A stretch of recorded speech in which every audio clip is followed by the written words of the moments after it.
Ici Paul-André Durocher, archevêque de Gatineau et administrateur apostolique de Mont-Laurier. Je viens, comme d'habitude, auprès de vous pour partager avec vous des réflexions sur des textes de la liturgie en ce jeudi 26 mars, jeudi de la quatrième semaine du temps du carême. Vous savez, à partir du lundi de la quatrième semaine du temps du carême, nous faisons une lecture semi-continue de l'évangile de Jean. Et la première lecture, elle est toujours choisie un peu en fonction du bout de l'évangile de Jean que nous allons lire, soit pour l'éclairer ou le mettre dans un contexte qui nous aide à voir comment la parole de Dieu, elle est unie entre l'Ancien et le Nouveau Testament. Alors, regardons le premier texte qui est du livre de l'Exode au chapitre 32, versets 7 à 14. Ce récit concerne le moment où le peuple d'Israël, s'étant sauvé de l'Égypte à travers ce grand miracle de la traversée de la mer Rouge, se trouve au mont Sinaï. Et là, Moïse est monté à la rencontre de Dieu. C'est là qu'il va recevoir les tables des 10 commandements. Et le peuple attend au pied de la montagne. Et l'attente se fait longue. Et il y en a qui commencent à être découragés. Ce Dieu qui est censé les avoir sortis de l'Égypte, ils ne peuvent pas le voir, ils ne peuvent pas le toucher, alors que tous les autres peuples ont des dieux qu'ils peuvent toucher, des idoles. Hein? Alors, ils décident de se construire une idole, un veau en or. Et ils se mettent à célébrer ce veau et à l'adorer. Est-ce que c'est un, est-ce que c'est un Dieu qui vient d'une autre nation d'ailleurs? On ne le sait pas. Mais bon, ils se construisent un veau en or. Et là, dans le dialogue que la Bible nous rapporte entre Dieu et Moïse, Dieu se tourne vers Moïse et lui dit, va, descends de la montagne, car ton peuple s'est corrompu, lui que tu as fait monter du pays d'Égypte. C'est intéressant, Dieu, on dirait, c'est un peu comme un couple. Quand l'enfant fait quelque chose de mal, le père se tourne vers la mère puis il dit, prends soin de ton fils, de ta fille. Là, hein? On dit que c'est l'autre. Alors, c'est Dieu qui a sorti le peuple. Mais non, il dit Moïse, il dit à Moïse, ton peuple s'est corrompu, lui que toi tu as fait monter du pays d'Égypte.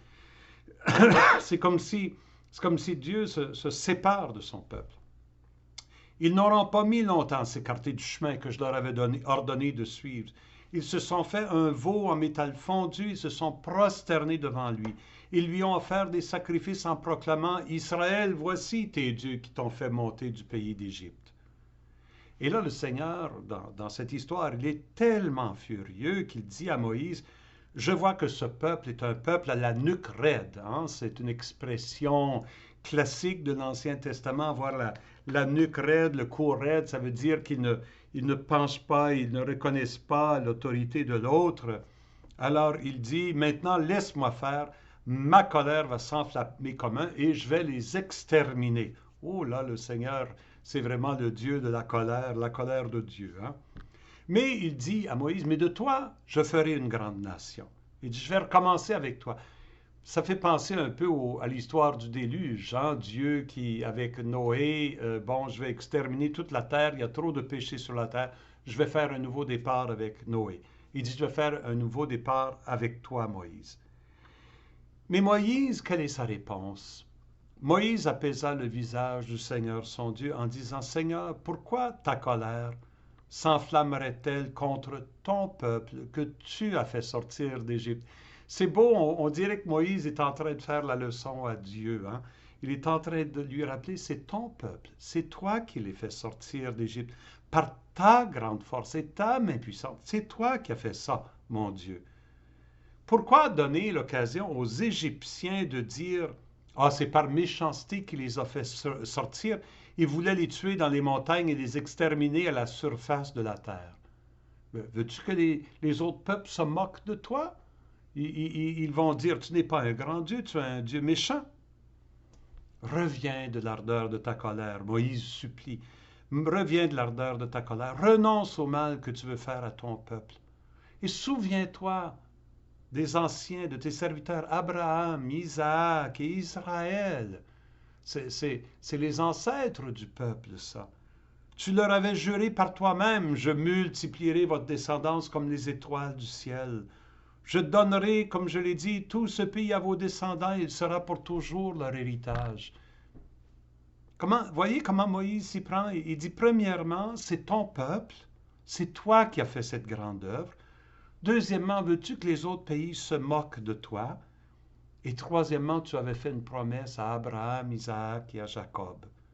Tu sais, de multiplier la descendance, et c'est ça la descendance d'Abraham, d'Isaac et d'Israël. Alors, quelle est la réponse?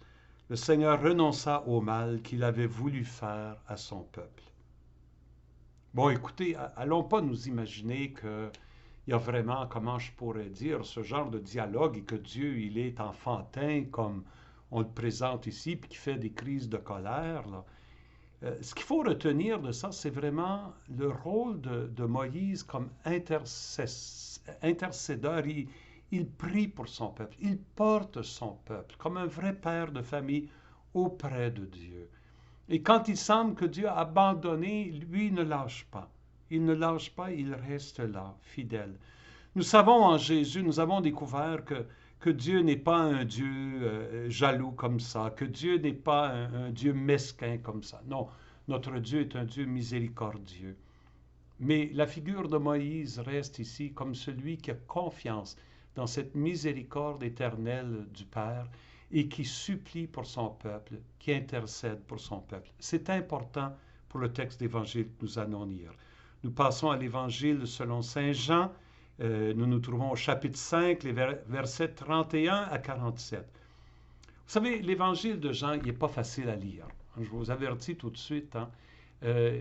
Jean écrit cet évangile, l'auteur qu'on nomme Jean, a rédigé cet évangile peut-être 2 générations après le temps de Jésus, vers la fin du 1er siècle, certainement. Et c'est un évangile qui ramasse les paroles et les faits de Jésus, mais qui les présente à travers, on pourrait dire, un langage, une vision qui est propre à la communauté de Jean. Et la communauté de Jean vivait un grand conflit avec les communautés juives qui étaient alentour. On sent ce conflit-là continuellement dans l'évangile de Jean. Ils ont, dans un sens, oublié leurs propres racines juives. Cette communauté a oublié ses propres racines juives. Et ils disent toujours, ben, c'est les Juifs qui étaient contre Jésus, en oubliant que beaucoup de Juifs étaient pour Jésus. Les premiers chrétiens, c'était des Juifs. La controverse était dans le judaïsme. Et cette controverse autour de Jésus, c'était une controverse qui remontait au temps des prophètes. Hein. On va entendre Jésus, il est très dur avec ceux qui lui créent de l'opposition, mais les prophètes Isaïe, Jérémie, Ézéchiel étaient très durs aussi pour ceux qui ne voulaient pas écouter leurs paroles. Gardons ça en contexte. Il ne faut jamais voir dans l'évangile de Jean les paroles de Jésus comme étant une condamnation du peuple juif ou des Juifs en général. Jamais. Les Juifs, aujourd'hui, jouissent toujours de la première alliance. Ils sont toujours le peuple choisi. Ils sont nos grands frères et nos grandes sœurs dans la foi. Ne l'oublions pas. Bon, avec ce mot d'avertissement, entrons dans ce grand discours de Jésus parce que ce qui est arrivé, c'est que Jésus a guéri, si vous vous rappelez, d'il y a 2 jours, il a guéri un paralytique à la piscine de Bethesda et là, il l'a fait un jour de sabbat. Alors là, la controverse se met avec les Juifs. Comment tu fais ça? De quelle autorité tu fais ça? Ça, c'est la question fondamentale. De quelle autorité? Et là, Jésus, il répond. Et le thème qu'il va sortir, qu'il va approfondir ici dans l'évangile de Jean, c'est le thème du témoignage. C'est un peu comme si Jésus est devant un tribunal et il doit se défendre devant ses juges, donc il doit appeler des témoins pour témoigner pour lui. Quels sont les témoins que Jésus va appeler à la barre? Il dit, si c'est moi qui me rends témoignage, mon témoignage n'est pas vrai. En d'autres mots, je ne peux pas me défendre moi-même. C'est un autre qui me rend témoignage. Et je sais que le témoignage qu'il me rend est vrai. Qui est cet autre? cet autre. Il va y avoir plusieurs ici, mais dans le fond, c'est son Père. Dieu, son Père, est son témoin. Mais Dieu, il parle de différentes façons. Alors, on suit Jésus qui continue. Vous avez envoyé une délégation auprès de Jean le Baptiste, dont Jean le Baptiste est le premier témoin. Il a rendu témoignage à la vérité. Ce n'est pas d'un homme que je reçois le témoignage. En d'autres mots, je n'ai pas vraiment besoin du témoignage de Jean-Baptiste, mais vous en avez besoin. Je parle ainsi pour que vous soyez sauvés. Et rappelons-nous que dans toutes ces controverses, ce que Jésus veut, c'est le bien de ce peuple. Il veut le bien de ces hommes avec qui il est en confrontation, de ces chefs de la loi, de ces pharisiens avec lesquels il ne peut pas s'entendre. Il veut leur bien, il veut qu'ils soient sauvés, qu'ils viennent à la lumière. Il continue. Jean était la lampe qui brûle et qui brille. Vous avez voulu vous réjouir un moment à sa lumière. Hein? Jean était populaire un temps, mais les gens ne l'ont pas suivi, ils l'ont abandonné. Mais j'ai pour moi un témoignage encore plus grand que celui de Jean. Ce sont les œuvres que le Père m'a donné d'accomplir. Les œuvres même que je fais témoignent que le Père m'a envoyé. Les œuvres. Dans l'évangile de Jean, il y a 7 signes que Jésus pose, 7 miracles. Jésus dit, ça, ces œuvres-là, elles parlent. C'est un signe que Dieu m'a envoyé. La guérison que j'ai faite du paralytique, c'est un signe que Dieu m'a envoyé. Quand j'ai changé l'eau en vin à Cana, c'est un signe que Dieu m'a envoyé. Mes œuvres. Mais ces œuvres, c'est encore plus que les miracles. C'est tout son enseignement, tout ce qu'il est, toute sa façon d'être. C'est ça, ses œuvres. Ça, c'est un signe que Dieu l'a envoyé. Il dit aux Juifs, vous n'avez jamais entendu sa voix, vous n'avez jamais vu sa face. Mais ça, c'est compréhensible. Personne n'a entendu la voix de Dieu ou vu sa face. Mais le pire, c'est vous ne laissez pas sa parole demeurer en vous. Ils ne sont pas ouverts à la parole de Dieu, puisque vous ne croyez pas en celui que le Père a envoyé. Et là, donc, c'est le troisième témoin. Donc, il y a Jean-Baptiste, ses œuvres. Le troisième témoin, la parole de Dieu, les Écritures. Vous scrutez les Écritures, donc ce qu'on appelle l'Ancien Testament, vous scrutez les Écritures parce que vous pensez trouver la vie éternelle. Or, ce sont les Écritures qui me rendent témoignage. Il est en train de dire, si vous lisiez correctement avec les yeux ouverts tous les textes de l'Ancien Testament, vous verriez qu'il m'annonce que je viens accomplir ces textes-là. Ce sont les Écritures qui me rendent témoignage. Et vous ne voulez pas venir à moi pour avoir la vie? Bon, là, il continue. Ma gloire, je la reçois pas des hommes. D'ailleurs, je vous connais, vous n'avez pas en vous l'amour de Dieu. Moi, je suis venu au nom de mon Père. Vous ne me recevez pas. Si un autre vient en son propre nom, celui-là, vous le recevrez. Comment pourriez-vous vous croire, vous qui recevez votre gloire les uns des autres? Hein? Jésus dit, ma gloire, je ne la reçois pas des hommes. Je ne cherche pas une gloire humaine. Vous cherchez à vous taper les uns les autres là, sur le dos en disant bon coup, bon coup, bon coup. Moi c'est pas ça ce que je cherche. Je cherche à faire la volonté de mon Père. Il faut que vous lâchiez votre recherche de la gloire humaine pour chercher la volonté de Dieu. C'est ça ce qu'il est en train de dire. Et enfin, il arrive à son dernier témoin.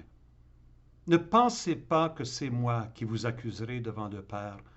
Votre accusateur, c'est Moïse, en qui vous avez mis votre espérance. Bon, voyez le contraste ici? Dans la première lecture, Moïse était celui qui intercédait pour le peuple, qui priait pour le peuple. Et ici, ce que Jésus est en train de dire, dans ce cas ici, Moïse ne va pas intercéder pour vous. Moïse va vous accuser parce que Moïse a écrit les 5 premiers livres de la Bible. C'est ce qu'on pensait au temps de Jésus. Moïse a écrit ces livres-là et si vous lisez la Bible, vous allez voir que Moïse, il parlait de moi. Donc, il conclut, si vous croyez Moïse, vous me croirez aussi, car c'est à mon sujet qu'il a écrit. Mais si vous ne croyez pas ses écrits, comment croirez-vous mes paroles? Comment ça vient nous rejoindre, ça? Je me dis, ce que Jésus est en train de nous donner ici, ce sont des pistes pour comment grandir dans la foi. Parce que chacun et chacune de nous, la foi, c'est un chemin. On ne peut jamais dire que la foi, je l'ai. La foi, c'est un chemin avec ses hauts et ses bas. Il y a des temps où on croit fortement et des fois on a beaucoup de doutes. On continue à avancer, mais des fois on prend des grands détours. Et je me dis, Jésus nous donne des pistes pour grandir dans notre foi en lui, pour le reconnaître vraiment comme l'envoyé de Dieu, celui qui vient nous parler. C'est de nous ouvrir à ces témoignages-là. Il parle du témoignage de Jean-Baptiste, c'était à son temps. Aujourd'hui, ce n'est pas tellement Jean-Baptiste que les grands prédicateurs de notre époque, les grands prophètes de notre époque. Les écouter. Les écouter, nous laisser toucher par eux. Il y a des auteurs que je lis régulièrement parce que je pense leurs textes viennent me parler de Jésus. C'est vraiment des témoignages. Un grand témoin, nos derniers papes, je pense à Jean-Paul II, je pense à Benoît, je pense à François. Ce sont des Jean-Baptiste d'aujourd'hui, ça. Ce sont des hommes qui nous parlent de Jésus. Prenons le temps d'aller écouter ce qu'ils disent. Prenons le temps d'approfondir leur témoignage à eux. Le deuxième témoignage, c'est le témoignage, Jésus dit, de ses œuvres, de ce que Jésus a fait, c'est sa propre vie. C'est pour ça que c'est tellement important d'aller lire les évangiles, de regarder ce qu'il fait, de regarder comment il a vécu, comment il a agi. Le plus qu'on admire et qu'on contemple Jésus, le plus qu'on découvre qui il est et qu'il est vraiment le Fils de Dieu. Prenons le temps de lire les évangiles. Ensuite, les autres Écritures. Jésus nous dit, les autres Écritures, oui, l'Ancien Testament, mais pour nous chrétiens, surtout les textes du Nouveau Testament, je pense aux lettres de Paul, les lettres de Pierre, de Jacques, la lettre aux Hébreux, tous ces textes, le livre de l'Apocalypse, tous ces textes nous parlent de Jésus. Ce sont des témoignages qui nous parlent. Mais finalement, il y a le témoignage de Dieu lui-même. Et Dieu parle dans notre cœur. Et c'est pour ça que c'est important que notre recherche ne soit pas seulement une recherche intellectuelle, pas seulement scruter les Écritures. Il s'agit de regarder avec les yeux qui nous permettent de voir. Si nous recherchons des raisons de croire, nous allons les trouver. Si nous cherchons des façons de comprendre, Dieu va nous les montrer. Et dans le contexte de ce que nous vivons présentement dans le COVID, j'aimerais vous inviter à faire le même exercice. Trouver quelles sont les marques de la présence de Dieu ici maintenant. Vous savez, on peut regarder, contempler juste ce qui est négatif, voir juste ce qui nous dérange, voir juste les mauvaises choses. On peut passer tout notre temps à lire des commentaires négatifs, des éditoriaux qui critiquent, etc. Et on peut vraiment devenir négatif nous-mêmes. Pourtant, il y a tellement de bon, il y a tellement de beau qui se passe autour de nous. Je pense à toutes ces personnes qui travaillent dans les soins de santé, qui se dévouent pour nous. Je pense à toutes ces personnes qui font des courses pour les personnes plus âgées qui sont prises chez elles. Je pense à toutes les personnes qui prennent un peu plus de temps pour rejoindre leurs amis, pour leur parler au téléphone. Même sur les réseaux sociaux, il y en a qui s'amusent à mettre des petites farces pour nous faire rire. Tout ça, mes amis, ce sont des signes d'espérance. Ce sont des signes de l'esprit de vie qui passe dans le monde encore aujourd'hui. Alors nous pouvons faire comme les chefs du peuple juif de l'époque de Jésus et nous fermer les yeux pour ne voir que le négatif, ou nous pouvons nous ouvrir à ces divers témoignages-là de bonté, de vie et de beauté. Je vous invite à concentrer sur ce qu'il y a de bon et de beau autour de vous. Il y a assez de négatif, on n'a pas besoin d'aller se vautrer dedans. Mais cherchons les signes de l'esprit de vie qui nous entoure et cherchons à approfondir notre foi en Jésus. Nous allons grandir, nous allons en sortir plus humains, oui, plus grands, plus beaux, avec plus d'amour dans nos cœurs. C'est ce que je vous souhaite. Je vous bénis de tout mon cœur au nom du Père, du Fils et du Saint-Esprit. Amen.